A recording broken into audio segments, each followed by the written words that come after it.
देखिए, गठबंधन से कौन आता है? जिसकी फट जाएगी वो गठबंधन से भगेगा। जो सीधी सी बात है, ये बहुत सीधे शब्दों में अपनी बात कह रहा हूँ, और ये बात हो सकता है कड़वी लगे किसी को। राहुल गांधी जी के साथ 24 कैरेट का व्यक्ति खड़ा होगा। जो जरा सा भी चोर बेईमान होगा, वो इस समय वर्तमान जो देश की सरकार चल रही है, इस सरकार में वो डर जाएगा। ईडी, सीबीआई, उसके घर पुलिस। अभी आपने बिहार में देखा, सरकार गिरी। अपने जब विधायकों को पुलिस के बल पर वो बैठा सकते हैं, तो हम लोग तो विपक्ष के लोग हैं। तो इतनी गिरी मानसिकता की जो सरकार इस देश में चल रही है, इसमें अब जयंत चौधरी ने अपने पुरखों के मुंह पर कालिक लगाने का काम किया। जितने महान परिवार में वो पैदा हुए हैं, चौधरी चरण सिंह किसानों के सबसे बड़े नेता इस देश के हुआ करते थे, और चौधरी चरण सिंह ने पूरे अपने जिंदगी में गरीबों के लिए, मजलूमों के लिए, किसानों के लिए लड़ाई लड़ा। और आज वह अपने को बचाने के लिए बीजेपी के साथ जा रहे हैं। ये भी देश देख रहा है। किसको? इस देश ने चौधरी चरण सिंह को बहुत कुछ दिया, और उनसे बहुत कुछ देश ने लिया है। इस देश ने, वो किसानों के मसीहा थे। और भारत रत्न तो बड़ा, वो कौड़ी के भाव तो बहुत लोगों को मिल रहा है। उससे ऊपर की चीज थे चौधरी चरण सिंह। और आप इसलिए नहीं गए हैं, ये भी देश समझ रहा है। इतना बेवकूफ ये जनता नहीं है, नौजवान नहीं है। और आज कौन कहाँ जाएगा, कौन कहाँ आएगा? राहुल गांधी दिल खोल कर निकल पड़े हैं मोहब्बत की दुकान खोलने। जिसको इस मोहब्बत की दुकान से सौदा लेना है, इधर आए। नफरत वाले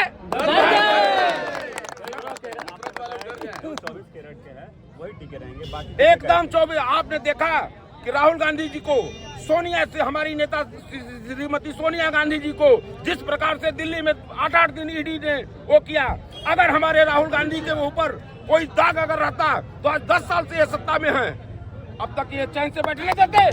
ये झूठे बेईमान लोग हैं जो झूठा आरोप लगाते हैं। सबसे भ्रष्ट खुद मोदी है, अमित शाह है। उसका बेटा अपने बेटा को उसका सचिव बनवा के बैठाया हुआ है। जो पागल मंद बुद्धि है, उसका बेटा मंद बुद्धि है, कुछ नहीं जानता, उसको बीसीसीआई का सचिव बना के बैठा। और दूसरी चीज जानिए, कहाँ है बृजभूषण सिंह? भारत रत्न एक उनको भी दे दो। ना तुम्हारे नहीं हिम्मत है। कुलदीप सेंगर को क्यों नहीं देते? कुलदीप सेंगर को भी भारत रत्न दे दो। अगर इसी तरह कौड़ी के भाव तुमको देना है, तो पहले इन लोगों को, तुम्हारे नजर में यही महापुरुष है ना? पहलवान बेटियां वहां जंतर मंतर पर बैठी हुई थी, पूरा देश देख रहा था, पूरा देश रो रहा था। मणिपुर में नंगा करा के हमारे बहन बेटियों को गुप्तांगों में अंगुली किया जा रहा था, तब तुमको शर्म नहीं आई? सबसे बड़े भ्रष्ट और बेईमान तो तुम्हारे पास लोग हैं। हम दुनिया की बात छोड़ दें, उत्तर प्रदेश में बनारस में अभी बीएचयू में जो घटना घटी है, इससे शर्मसार कोई घटना नहीं हो सकती। और उसमें पकड़ा कौन गया है? कौन पकड़ा गया है? बीजेपी के लोग। उनकी गिरफ्तारी क्यों रोकी गई थी इतने दिनों तक? चूंकि उस समय प्रचार चल रहा था, और प्रचार चल रहा था। तो आप समझो कि यह बलात्कारी भी हैं, यह धूर्त भी हैं, झूठे भी हैं, फ्रॉड भी हैं।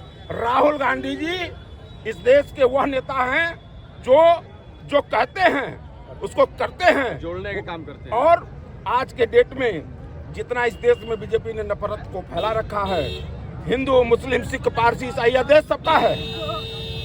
यह एक गुलदस्ता है। इस गुलदस्ते में, गुलदस्ते की खूबसूरती तब होती है जब उस गुलदस्ते में सारे फूल एक साथ खड़े हों। और आज बीजेपी हिंदू मुस्लिम करके, मंदिर मस्जिद करके इस देश को तोड़ना चाहती है। इस मंशा को हम लोग कभी पूर्ण नहीं होने। देखिए, बोल रहे हैं कि कांग्रेस जब तक राम मंदिर नहीं बनाई, राम मंदिर मोदी बनवाए हैं। आप विद्वान पत्रकार नहीं, आप विद्वान पत्रकार हैं। सुप्रीम कोर्ट के आदेश पर, इसको ध्यान से सुनिएगा, सुप्रीम कोर्ट के आदेश पर राम मंदिर का निर्माण हुआ है। उसके बाद उसका श्रेय सरकार ले रही है। राम मंदिर का निर्माण हो गया। सुप्रीम कोर्ट के में ये भी आस्था रखते हैं, हमारे मुस्लिम भाई भी आस्था रखते हैं, सारे लोग रखते हैं। सुप्रीम कोर्ट का, हमारे सर्वोच्च न्यायालय का जो निर्णय आया, हम सारे लोगों ने उसको स्वीकार किया है। अब उसका श्रेय तुम ले रहे हो बेईमानों। और सरकार का काम है इन सरकार का जो नैतिक कर्तव्य है, युवाओं के हाथ में रोजगार देना, महिलाओं की सुरक्षा करना। किसान आज दिल्ली में बैठे हुए हैं, एमएसपी की मांग कर रहे हैं, तो वहां झूठ बोले थे 700 किसानों को मारकर। तुम्हारा काम है ये, तुम्हारा काम मंदिर मस्जिद बनवाना नहीं है। मंदिर मस्जिद बनवाने के लिए हम सारे लोग अपने अपने धर्मों के हिसाब से उसकी रक्षा करना जानते हैं और अपना कर करते हैं। तुम इसमें कितनी सीट? किसको?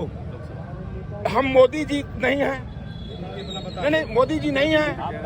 एक मिनट, हम मोदी जी नहीं हैं। इस लोकतंत्र में 5 साल के बाद चुनाव करने का अधिकार बाबा साहब भीमराव अम्बेडकर ने दिया था। चुनाव के बाद जनता को अधिकार था कि वो 5 साल का मूल्यांकन करके सरकार चुनेगी। और आज पहली बार ये हुआ है 70 साल में कि चुनाव नहीं हुआ, उसके पहले एक दल का नेता बोलता है कि 400 सीट मेरी आएगी, कोई कहता है 300। इसका मतलब क्या है?